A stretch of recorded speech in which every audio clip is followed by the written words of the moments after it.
بكده خلصنا كل السنن الموقوتة اللي هي ليها أوقاتها يعني. يبقى فاضل لنا السنن الغير موقوتة، يعني السنن العامة واللي ملهاش مواعيد محددة. يلا بسم الله، هنقول الأول هما إيه وبعدين نفصل كل سنة بتفصيلها. هنتكلم عن سنن في الطعام، وسنن في السلام واللقاء والمجالسة، وسنن في اللباس والزينة، وسنن في العطاس والتآوب، وسنن تانية يومية. نبدأ بسنن الطعام. التسمية قبل الأكل، تاكل من مقدمة الطبق اللي قدامك. لو وقعت لقمة على الأرض نضفها وكلها.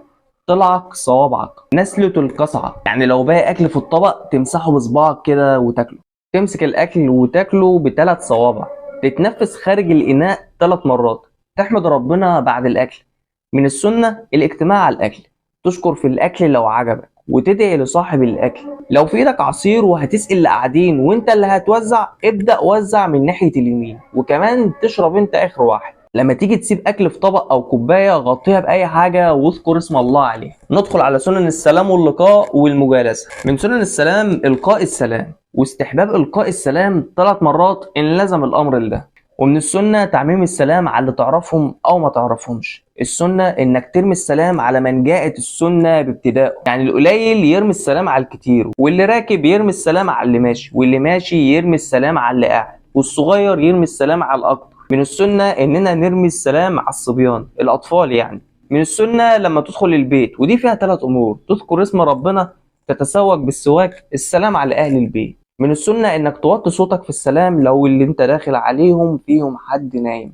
من السنة تبليغ السلام، يعني لو حد قالك يبقى سلم لي على فلان، فلو انت بلغته بسلام الشخص ده يبقى انت كده عملت من السنة. سلم لو داخل على ناس او وانت سايبهم وماشي. من السنة انك لما تقابل حد وترمي السلام عليه انك تصافحه، تسلم عليه بايدك يعني. من السنة انك تبتسم وانت بتسلم عليه، وشك يكون مبتهج كده وتقول له كلمة حلوة. من سنة المجالس إنك تذكر اسم ربنا وأنت قاعد، ولما تيجي تقوم تقول كفارة المجلس، وهي سبحانك اللهم وبحمدك أشهد أن لا إله إلا أنت أستغفرك وأتوب إليك.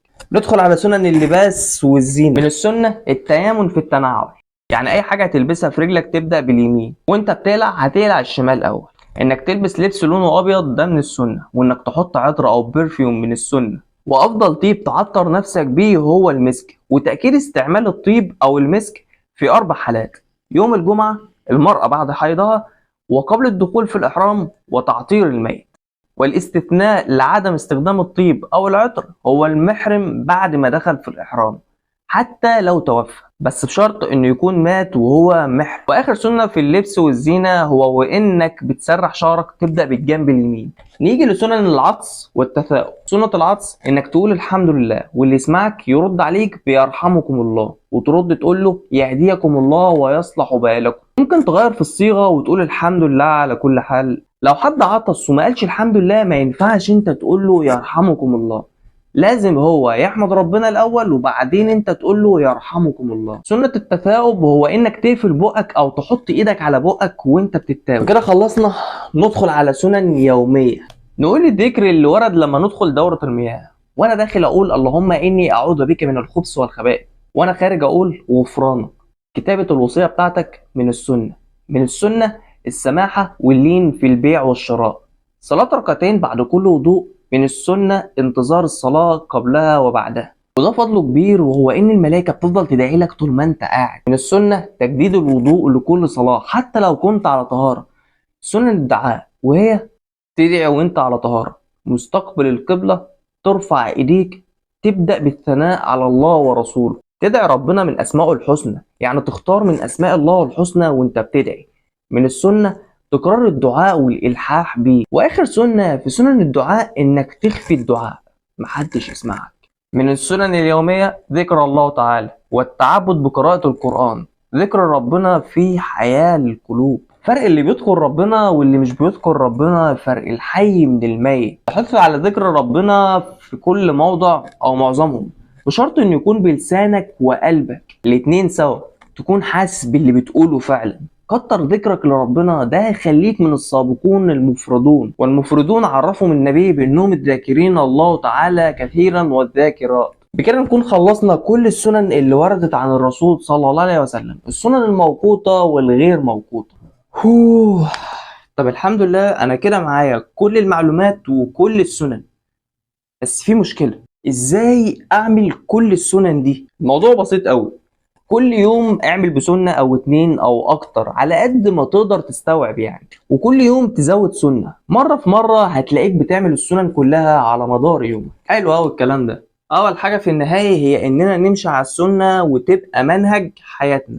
تاني حاجة بقى وهي اننا نعيش ونعبد ربنا كأننا شايفين. نعملها ازاي دي بقى؟ الموضوع هيفرق معانا قوي وهيظبط حياتنا من غير ما نحس. ما انا فاهم، بس اعمل ده ازاي؟ الحوار نفسي وروحاني. يعني لو تفتكر اول ما بدأت تصلي فهو انت كده كنت بتصلي بتأدي فرض عليك وخلاص. انما الوقت هصلي وانا محسس نفسي اني شايف ربنا، لان حرفيا انت واقف قدامه، فتكون خاشع وخاضع خضوع تام في الصلاة. قيس على كده كل حاجة وانت بتشتغل تراعي ربنا انه شايفك، فما تغشش في الشغل او تعمل حاجة مخالفة لدينك. وانت ماشي في الشارع تدي للطريق حقه، وانت بتتعامل مع الناس ما تتعداش اي حد من الحدود اللي دينك فرضها عليك. وانت بتعمل اي حاجة تحط قدامك فكرة انك بتعمل ده وربنا معاك، وكل ده انت بتعمله وانت مهيئ تفكيرك انك شايف ربنا. واعمل بجملة بما يرضي الله فعلا ومضمون. خليك فاكر الحديث ده.